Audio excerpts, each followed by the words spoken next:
بسم اللہ الرحمن الرحیم الحمد للہ رب العالمین والصلاة والسلام علی اشرف الانبیاء والمرسلین محمد وعلی آلہ واصحابہ اجمعین اما بعد اعوذ باللہ من الشیطان الرجیم بسم اللہ الرحمن الرحیم وما آتاکم الرسول فخذوہ وما نہاکم عنہ فانتہوا واتقوا اللہ ان اللہ شدید العقاب۔ سورہ حشر آیت نمبر 7۔ السلام علیکم ورحمۃ اللہ وبرکاتہ۔ میں آپ کا دینی بھائی عاشق علی اثری نئی دہلی سے آپ سے مخاطب ہوں۔ رمضان سے قبل ماہ شعبان شروع ہو چکا ہے۔ ہمارے کچھ بھائیوں اور دوستوں نے مجھے یہ حکم دیا ہے کہ میں انہیں بتاؤں، کتاب و سنت کی روشنی میں گفتگو کروں کہ ماہ شعبان کو کس طرح گزارنا چاہیے، اس میں عمومی اور خصوصی روزوں کے تعلق سے پیارے نبی جناب محمد الرسول اللہ صلی اللہ علیہ وسلم کا کیا طور طریقہ رہا ہے، اس سلسلے میں ان کی رہنمائی کروں۔ سب سے پہلے میں ایک اصولی گفتگو آپ سے کرنا چاہتا ہوں۔ میں نے سورہ حشر کی آیت نمبر 7 آپ کے سامنے تلاوت کی ہے۔ یہ بنیادی مسئلہ ہے کہ ہم پیارے نبی جناب محمد الرسول اللہ صلی اللہ علیہ وسلم کے اتباع اور آپ کی پیروی کرنے کے مکلف ہیں۔ اللہ رب العالمین نے ہمیں اور آپ کو اس بات کا حکم دیا ہے کہ رسول صلی اللہ علیہ وسلم تمہیں جو کچھ دیں انہیں لے لو، ان پر عمل کرو، انہیں قبول کرو، اور جتنی چیزوں سے بھی منع فرما دیں ان سے رک جاؤ، اور اللہ تعالیٰ سے ڈرتے رہو، یقیناً اللہ تعالیٰ سخت عذاب والا ہے۔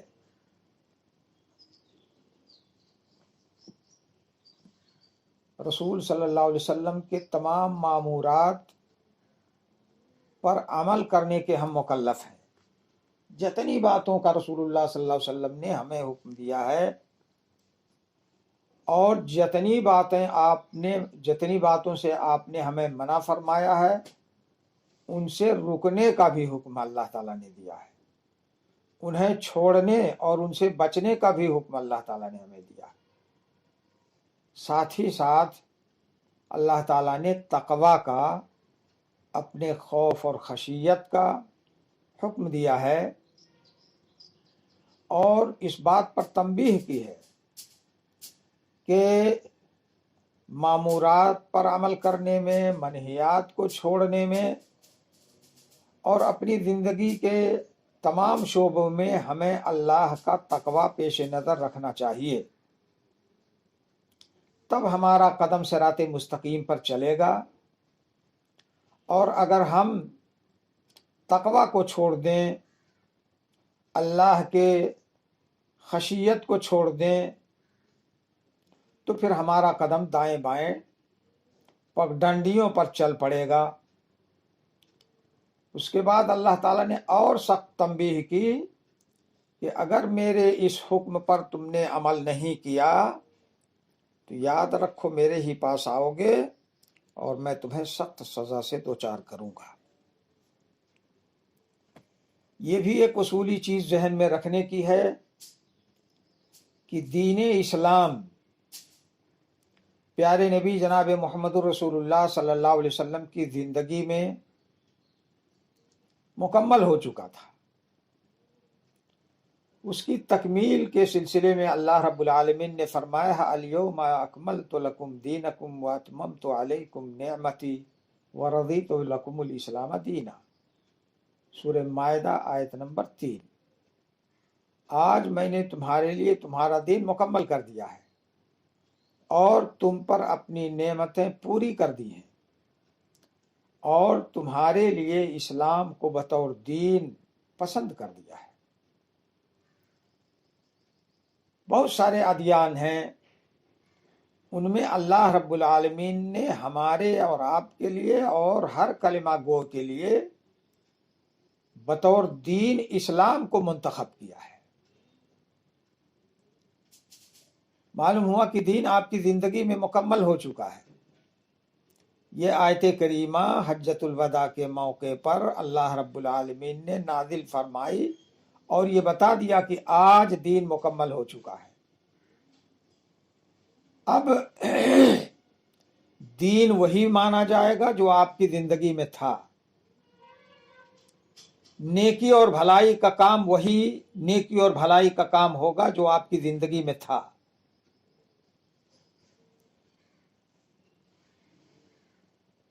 اور اللہ رب العالمین نے پیارے نبی جناب محمد رسول اللہ صلی اللہ علیہ وسلم کے ذریعے تمام فائدے والی چیزیں،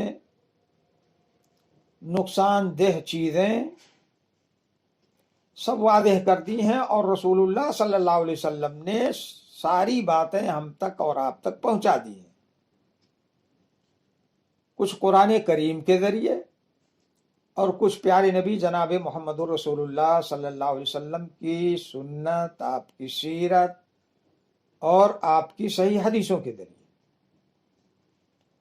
قرآن کریم کو وحی مطلوع کہتے ہیں، وحی جلی کہتے ہیں، اور پیارے نبی جناب محمد رسول اللہ صلی اللہ علیہ وسلم کی حدیثوں کو وحی خفی کہتے ہیں، وحی غیر مطلوع کہتے ہیں۔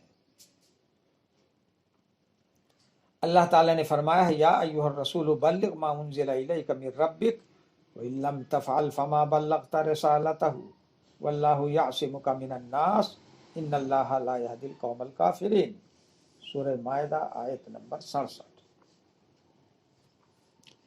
اے رسول صلی اللہ علیہ وسلم، آپ ان تمام چیزوں کو لوگوں تک پہنچا دیجئے جو اللہ کی طرف سے، آپ کے رب کی طرف سے آپ کے پاس اتاری گئی ہیں، اور اگر آپ نے ایسا نہیں کیا، اللہ کا پیغام لوگوں تک نہیں پہنچایا، فما بلغت رسالتہ، تو آپ نے تبلیغ رسالت کا کام نہیں کیا۔ حقیقی معنی میں جو آپ کی ذمہ داری تھی اللہ کے پیغام کو لوگوں تک پہنچانے کی، آپ نے اس کو پورا نہیں کیا۔ اور یاد رکھیے، اللہ تعالیٰ آپ کو لوگوں کی تکلیف سے، لوگوں کے گزند سے محفوظ رکھے گا۔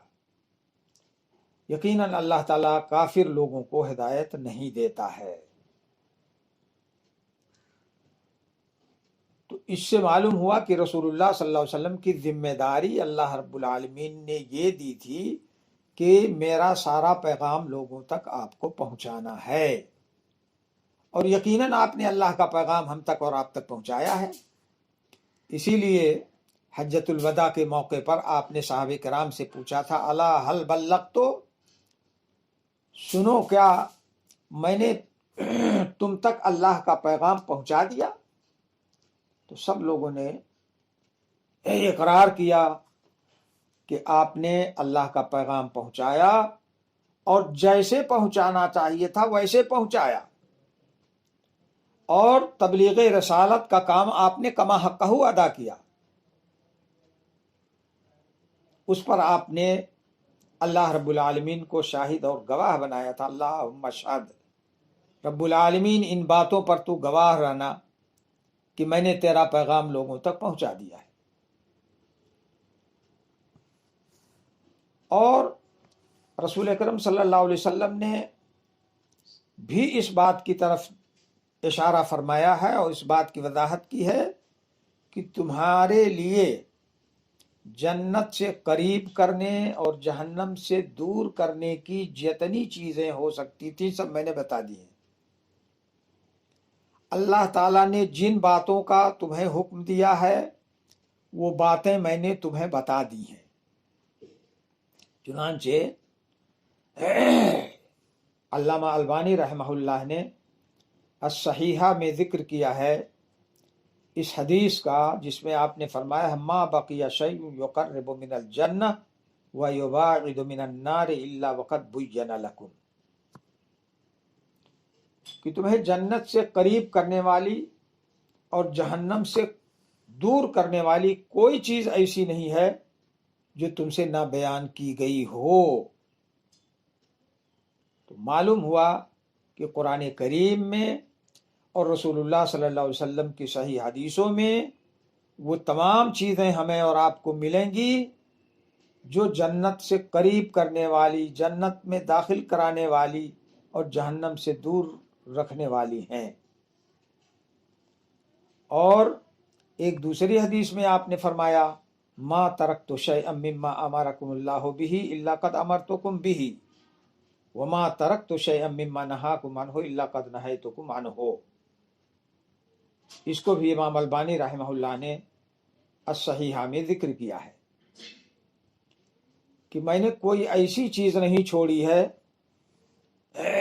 جس کا اللہ تعالیٰ نے تمہیں حکم دیا مگر میں تم کو اس کا حکم دے چکا ہوں، اور کوئی ایسی چیز میں نے نہیں چھوڑی جس سے تمہیں اللہ رب العالمین نے منع فرمایا ہے مگر میں تمہیں اس سے منع کر چکا ہوں۔ یہ اصولی اور بنیادی چیزیں ہمارے اور آپ کے ذہن میں رہنی چاہیے کہ ہم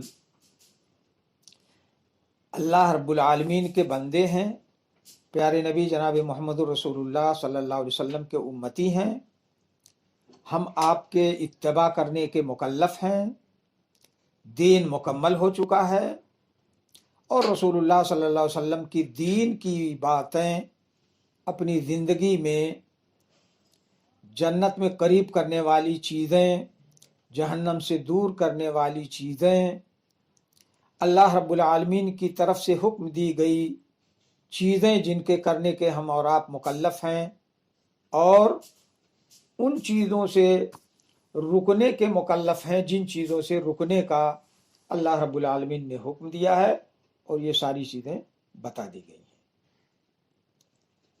اب ہم کو یہ دیکھنا چاہیے کہ شعبان کا مہینہ رسول اکرم صلی اللہ علیہ وسلم کی زندگی میں آتا تھا، تو وما آتاکم الرسول فخذوہ وما نہاکم عنہ فانتہوا کے تحت ہم کو دیکھنا چاہیے کہ اس سلسلے میں رسول اللہ صلی اللہ علیہ وسلم کا طور طریقہ کیا تھا، آپ کا معمول کیا تھا ماہ شعبان میں، اور ہمیں اور آپ کو ماہ شعبان میں کرنے کا حکم آپ صلی اللہ علیہ وسلم نے کن باتوں کا دیا ہے۔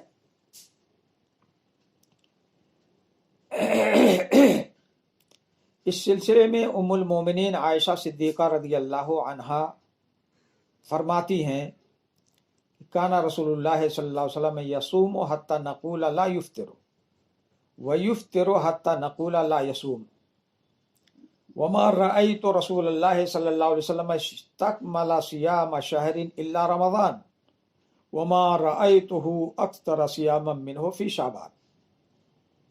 متفق علیہ حدیث ہے، صحیح بخاری اور صحیح مسلم کی ہے۔ عائشہ رضی اللہ عنہا نے فرمایا کہ رسول اکرم صلی اللہ علیہ وسلم نفلی روزے رکھتے تو رکھتے چلے جاتے، جب نفلی روزے رکھنے پر آتے تو روزہ رکھتے چلے جاتے، مسلسل کئی کئی دن روزہ رکھتے، یہاں تک کہ ہم کہنے لگتے، آپس میں سوچنے لگتے کہ شاید آپ روزہ توڑیں گے ہی نہیں، ہمیشہ روزہ رکھیں گے، اور جب روزہ نہیں رکھتے، روزہ توڑ دیتے تو روزہ توڑے رہتے، کئی کئی دن تک روزہ نہیں رکھتے، یہاں تک کہ ہم کہتے تھے کہ آپ شاید اب روزہ نہیں رکھیں گے۔ آگے فرماتی ہیں کہ میں نے رسول اللہ صلی اللہ علیہ وسلم کو رمضان کے علاوہ کسی مہینے کے پورا روزہ رکھتے ہوئے نہیں دیکھا۔ مکمل مہینے کا روزہ رمضان کا رکھتے تھے، باقی کسی مہینے کا مکمل روزہ آپ نے نہیں رکھا، اور شعبان سے زیادہ کسی مہینہ میں نفلی روزہ رکھتے ہوئے نہیں دیکھا. یعنی نفلی روزے آپ رکھتے تھے دوسرے مہینوں میں، اور کبھی رکھتے تو مسلسل رکھتے چلے جاتے، کبھی نہیں رکھتے تو مسلسل نہیں رکھتے. لیکن رمضان کے بعد سب سے زیادہ روزہ آپ ماہ شعبان میں رکھتے تھے. یہ ام المومنین آپ کی رفیقہ حیات عائشہ رضی اللہ عنہا کا بیان ہے. اس سے معلوم ہوا کہ رسول اللہ صلی اللہ علیہ وسلم نوافل بکثرت رکھتے تھے، نفلی روزے بکثرت رکھتے تھے. یہ بھی معلوم ہوا کہ رمضان کے علاوہ جو 11 مہینے سال کے بچتے ہیں ان میں سب سے زیادہ نفلی روزہ آپ شعبان میں رکھتے تھے. انہی ام المومنین عائشہ رضی اللہ عنہا سے روایت ہے، وہ کہتی ہیں کان احب الشہور الی رسول اللہ صلی اللہ علیہ وسلم ان یصومہ شعبان بل کان یصلہ برمضان. امام نسائی رحمہ اللہ نے اس حدیث کی روایت کی ہے، اور امام ابن باز رحمۃ اللہ علیہ نے اس کی سند کو جید قرار دیا ہے. کہتی ہیں کہ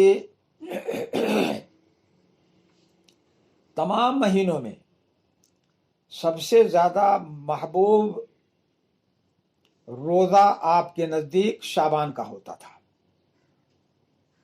شعبان کے مہینے کا روزہ آپ کے نزدیک سب سے زیادہ محبوب تھا، بلکہ آپ روزہ رکھتے رکھتے اسے رمضان سے ملا دیتے تھے. اس سے معلوم ہوا کہ رمضان سے پہلے تک شعبان کا روزہ آپ رکھتے تھے.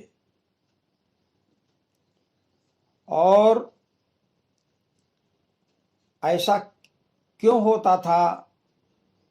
اس سلسلے میں اسامہ رضی اللہ عنہ کی ایک روایت ہے جس سے پتہ چلتا ہے کہ دوسرے مہینوں کے مقابل میں شعبان میں آپ بکثرت روزے کیوں رکھتے تھے. اسامہ رضی اللہ عنہ فرماتے ہیں قلت یا رسول اللہ صلی اللہ علیہ وسلم لم ارک تصوم من شہر من الشہور ما تصوم من شعبان قال ذلك شہر یغفل الناس عنہ بین رجب و رمضان وهو شہر یرفع فیہ الاعمال الی رب العالمین فاحب ان یرفع عملی وانا صائم. اس حدیث کی روایت بھی امام نسائی نے کی ہے اور اس کی سند بھی صحیح ہے. خادم نبوی اسامہ رضی اللہ عنہ کہتے ہیں کہ میں نے اللہ کے رسول صلی اللہ علیہ وسلم سے دریافت کیا کہ اے اللہ کے رسول صلی اللہ علیہ وسلم، میں نے شعبان سے زیادہ روزہ رکھتے ہوئے آپ کو کسی مہینے میں نہیں دیکھا. شعبان میں آپ سب سے زیادہ روزہ رکھتے تھے. اس کی کیا وجہ ہے؟ تو آپ نے فرمایا کہ یہ ایسا مہینہ ہے جس سے لوگ غافل رہتے ہیں، اور یہ رجب اور شعبان کے درمیان میں پڑتا ہے. آگے فرماتے ہیں وَهُوَ شَهْرٌ يُرْفَعُ فِيهِ الْأَعْمَالُ إِلَى رَبِّ الْعَالَمِينَ. اور یہ شعبان کا مہینہ ایسا مہینہ ہے جس میں بندوں کے اعمال رب العالمین کے پاس پیش کیے جاتے ہیں، یعنی خصوصی طور پر پیشی ہوتی ہے اعمال کی. عمومی طور پر تو روزانہ اور صبح شام ہمارے اور آپ کے اعمال اللہ رب العالمین کے ہاں پیش کیے جاتے ہیں. رات کا عمل صبح کو اور صبح کا عمل رات کو اللہ کے ہاں پیش کر دیا جاتا ہے، لیکن خصوصی طور پر یہ شعبان کے مہینے اعمال کی پیشی ہوتی ہے. فَأُحِبُّ أَن يُرْفَعَ عَمَلِي وَأَنَا صَائِمٌ. تو شعبان کے مہینے میں چونکہ اعمال پیش کیے جاتے ہیں رب العالمین کے ہاں، میں پسند کرتا ہوں کہ جب میرا عمل اللہ کے ہاں پیش کیا جائے تو میں روزے سے ہوں.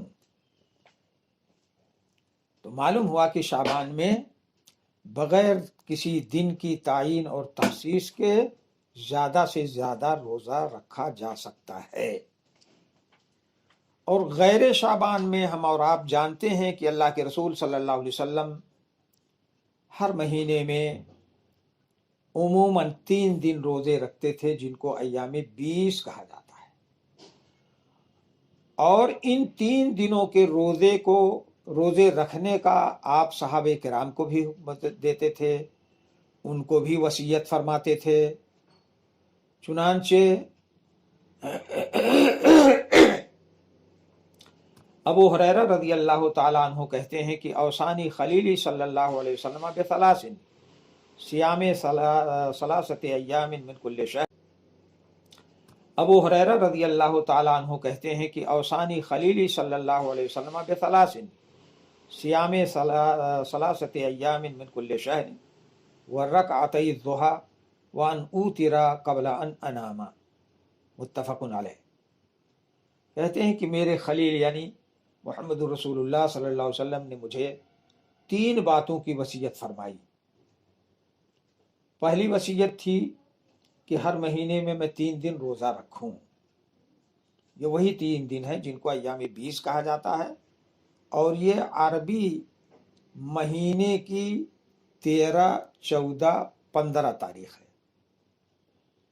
تو ان دنوں میں ایام 20 میں آپ خود روزے رکھتے تھے، صحابہ کرام کو بھی روزہ رکھنے کا حکم دیتے تھے، اور دوسری وصیت فرمائی تھی کہ چاشت کے وقت 2 رکعت نفل پڑھا کروں۔ تیسری وصیت یہ فرمائی تھی آپ نے ان کو کہ سونے سے پہلے میں وتر ہر حال میں پڑھ لیا کروں۔ یہ بات واضح رہے کہ صلاۃ وتر رات کے آخری حصے میں پڑھنا افضل اور بہتر ہے، لیکن اگر آدمی کو اندیشہ ہو کہ رات کے آخری حصے میں نہیں اٹھ پاؤں گا، نہیں پڑھ پاؤں گا، تو پھر اسے سونے سے پہلے پڑھ لینا چاہیے۔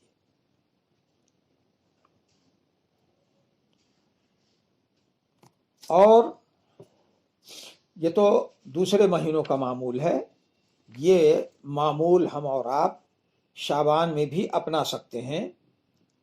شعبان میں غیر شعبان میں عام دنوں میں، عام مہینوں میں آپ صلی اللہ علیہ وسلم نے سوموار کے روزہ رکھنے اور جمعرات کے روزے رکھنے کی بھی ترغیب دی ہے۔ تو عربی مہینے کی 13، 14، 15 تاریخ کو ہم روزہ رکھ سکتے ہیں، اس میں کسی کا کوئی اختلاف نہیں ہے، اس میں کسی کو کوئی شک و شبہ نہیں ہے۔ جتنی حدیثیں ہیں سب قابل حجت اور قابل عمل ہیں۔ اسی طرح سے سوموار اور جمعرات کے دن روزہ رکھنے کے سلسلے میں، ان دونوں دنوں کے روزے کے مستحب ہونے کے سلسلے میں بھی کسی کا کوئی اختلاف نہیں، اور ساری حدیثیں اس کی بھی صحیح اور قابل حجت اور قابل عمل ہیں۔ اب شعبان میں خصوصی طور پر روزہ رکھنے کے سلسلے میں تو ایسی کوئی روایت نہیں ہے، البتہ ایک مسئلہ آتا ہے کہ شعبان 15ویں شعبان کے بعد روزہ رکھنے کا کیا حکم ہے۔ اس سلسلے میں ابو ہریرہ رضی اللہ عنہ کی ایک حدیث ہے، وہ کہتے ہیں کہ ان رسول اللہ صلی اللہ علیہ وسلم قال اذا انتصف شعبان فلا تصوموا، جب شعبان کا مہینہ آدھا ہو جائے یعنی 15 تاریخ گزر جائے تو آپ نے فرمایا فلا تصوموا، تو تم نفلی روزہ نہ رکھو۔ اس حدیث سے معلوم ہوتا ہے کہ 15 شعبان کے بعد نفلی روزہ رکھنا منع ہے۔ اس حدیث کی روایت امام ابو داؤد، امام ترمذی اور امام ابن ماجہ وغیرہ نے اپنی سنن میں کی ہے، اور امام البانی رحمہ اللہ نے صحیح سنن ترمذی میں اس حدیث کو صحیح قرار دیا ہے۔ اور ایک دوسری حدیث انہی ابو ہریرہ رضی اللہ عنہ سے روایت ہے، وہ کہتے ہیں کہ قال رسول اللہ صلی اللہ علیہ وسلم لا تقدموا رمضان بصوم یوم ولا یومین الا رجل کان یصوم صوما فلیصمہ۔ یہ متفق علیہ حدیث ہے، صحیح بخاری اور صحیح مسلم کی۔ آپ نے فرمایا کہ رمضان کی آمد سے ایک دن 2 دن پہلے تم روزہ مت رکھو۔ کچھ لوگ رمضان کے استقبال میں یا احتیاط کے طور پر روزہ رکھنا چاہتے ہیں کہ کہیں ایسا نہ ہو چاند ہو جائے 29 شعبان کا اور رمضان کا ہمارا کوئی روزہ چھوٹ جائے، اس لیے وہ احتیاطاً 2-1 روز پہلے سے روزہ رکھنا شروع کر دیتے ہیں۔ تو اس حدیث پاک سے معلوم ہوا کہ رمضان کے استقبال میں، رمضان کی آمد سے یعنی رمضان کا چاند نکلنے کے 2-1 روز پہلے نفلی روزہ رکھنا یہ منع ہے۔ اور ایک حدیث میں کہا گیا ہے کہ جو شخص ان دنوں میں روزہ رکھے وہ رسول اللہ صلی اللہ علیہ وسلم کا نافرمان ہوگا۔ اس لیے رمضان کے استقبال میں یا احتیاطی طور پر 2-1 روزہ رکھنا رمضان کے چاند سے پہلے یہ منع ہے، اور اجر و ثواب کے بجائے گناہ کا باعث ہوگا۔ شعبان کے عمومی روزوں کے بارے میں ام المومنین عائشہ رضی اللہ عنہا کی بھی ایک حدیث ہے، وہ فرماتی ہیں کانا رسول اللہ صلی اللہ علیہ وسلم یصوم شعبان کلہ، کہ رسول اللہ صلی اللہ علیہ وسلم پورے شعبان کا روزہ رکھتے تھے۔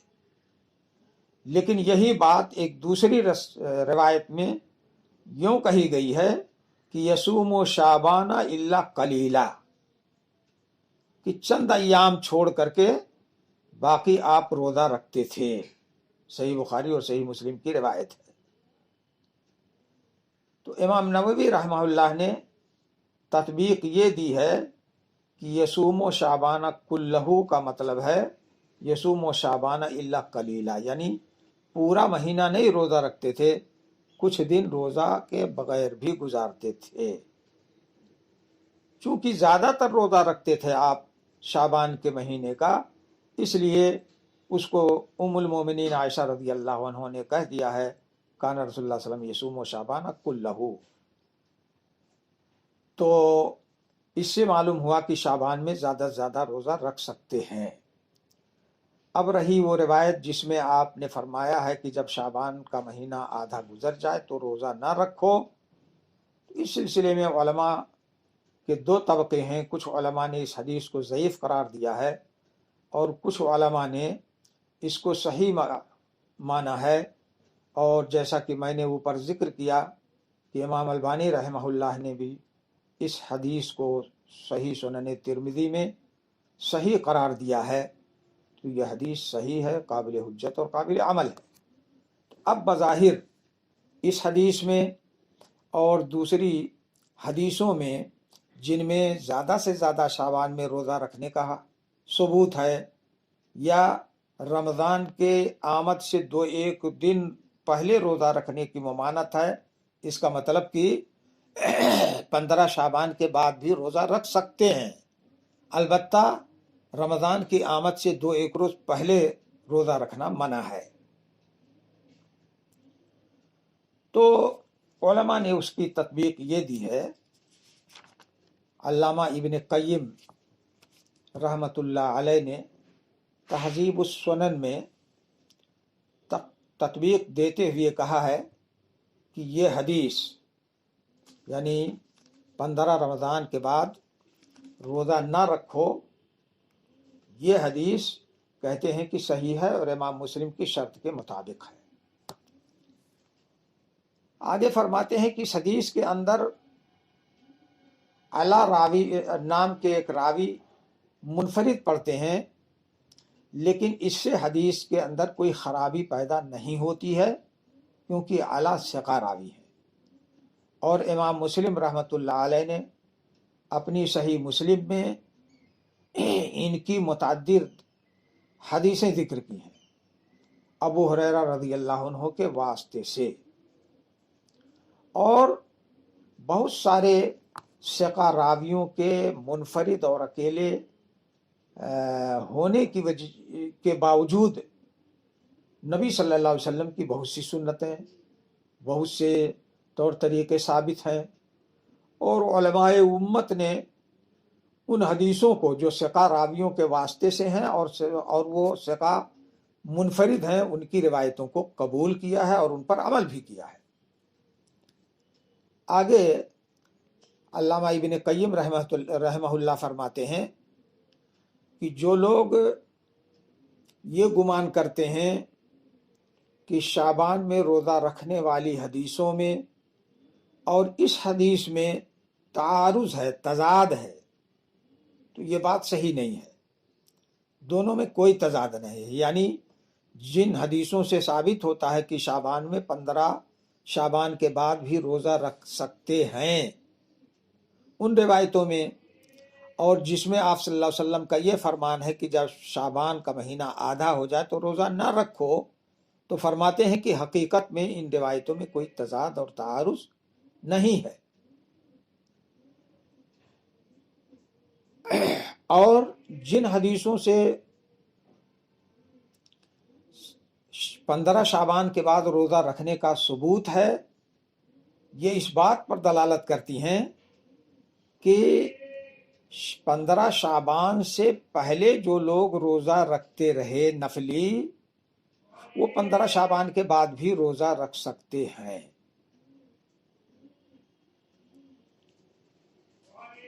اور اسی طرح سے شیخ ابن باز رحمہ اللہ سے 15 شعبان کے بعد روزہ رکھنے کی ممانعت والی حدیث کے بارے میں پوچھا گیا تو انہوں نے فرمایا ہوا حدیث صحیح کما قال الاخ العلامہ الشیخ ناصر الدین الالبانی، کہ یہ حدیث صحیح ہے، قابل حجت اور قابل عمل ہے، جیسا کہ میرے دینی بھائی علامہ شیخ ناصر الدین البانی نے کہا ہے، یعنی انہوں نے اس حدیث کی تصحیح کی ہے۔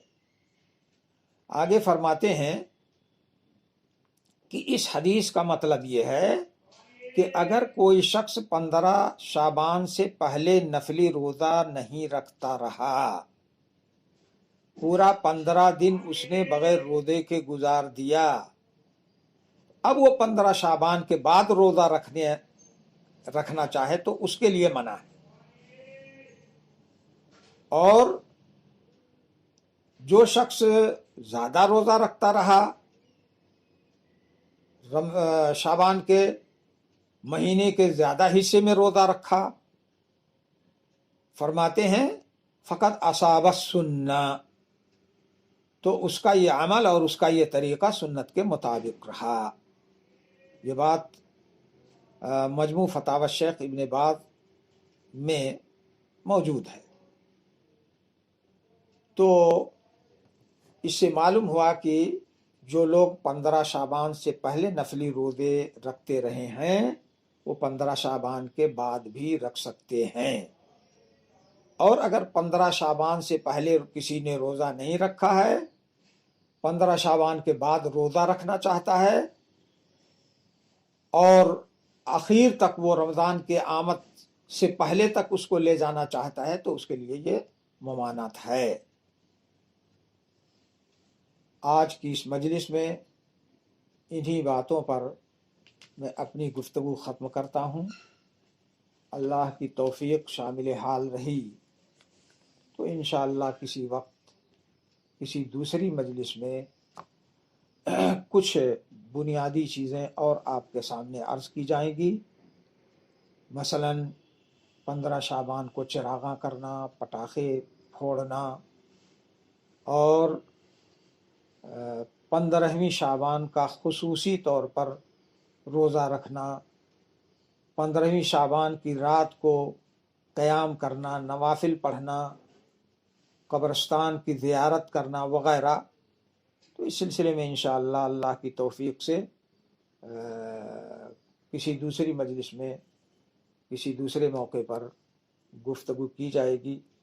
اللہ تعالیٰ سے دعا ہے کہ رب العالمین ہم سب کو پیارے نبی صلی اللہ علیہ وسلم کی سنت کے مطابق زندگی گزارنے کی توفیق عطا فرمائے، اور ماہ شعبان میں اور دوسرے مہینوں میں رسول اللہ صلی اللہ علیہ وسلم کی سنت کے مطابق ہمیں زیادہ سے زیادہ نفلی روزوں کا اہتمام کرنا چاہیے۔ اسی طرح سے نفلی نمازوں کا اہتمام کرنا چاہیے، نفلی صدقات اور خیرات کا اہتمام کرنا چاہیے، کیونکہ جب قیامت کے دن حساب و کتاب ہوگا، کسی عبادت کے فرض کے بارے میں حساب ہوگا اور اس میں کوئی کمی اور کوتاہی رہ جائے گی تو رب العالمین فرشتوں کو حکم دے گا کہ دیکھو اس بندے کے کھاتے میں کچھ نفلی نماز بھی ہے، کچھ نفلی روزہ بھی ہے، کچھ نفلی صدقہ خیرات بھی ہے۔ اگر فرائض کی کمی ہوئی تو فرمائے گا کہ اس کے کھاتے میں اگر نفلی عبادتیں ہیں تو وہ بھی لاؤ، اس کے کھاتے میں، اس کے پلڑے میں ڈال دو، تو اللہ تعالیٰ اس کمی کو پورا کر دے گا ان نوافل سے۔ اس لیے نوافل کا بھی خصوصی طور پر اہتمام کرنا چاہیے۔ اور جہاں تک بات ہے فرائض کی، چاہے فرض نماز ہو، چاہے فرض روزہ ہو، چاہے فرض صدقہ اور فرض زکوٰۃ ہو، یا فرض حج ہو، تو اس میں تو کوئی گنجائش ہے ہی نہیں کہ ہم چاہیں تو پڑھیں، چاہیں تو کریں، چاہے نہ کریں۔ فرائض تو یہ لازمی ہیں، ہر حال میں ان کو کرنا ہے۔ اللہ تعالی ہم سب کو فرائض کے ساتھ ساتھ نوافل کی پابندی کی بھی توفیق عطا فرمائے، اور چھوٹی بڑی ہماری آپ کی عبادتیں رب العالمین قبول فرمائے۔ صلی اللہ علی نبینا محمد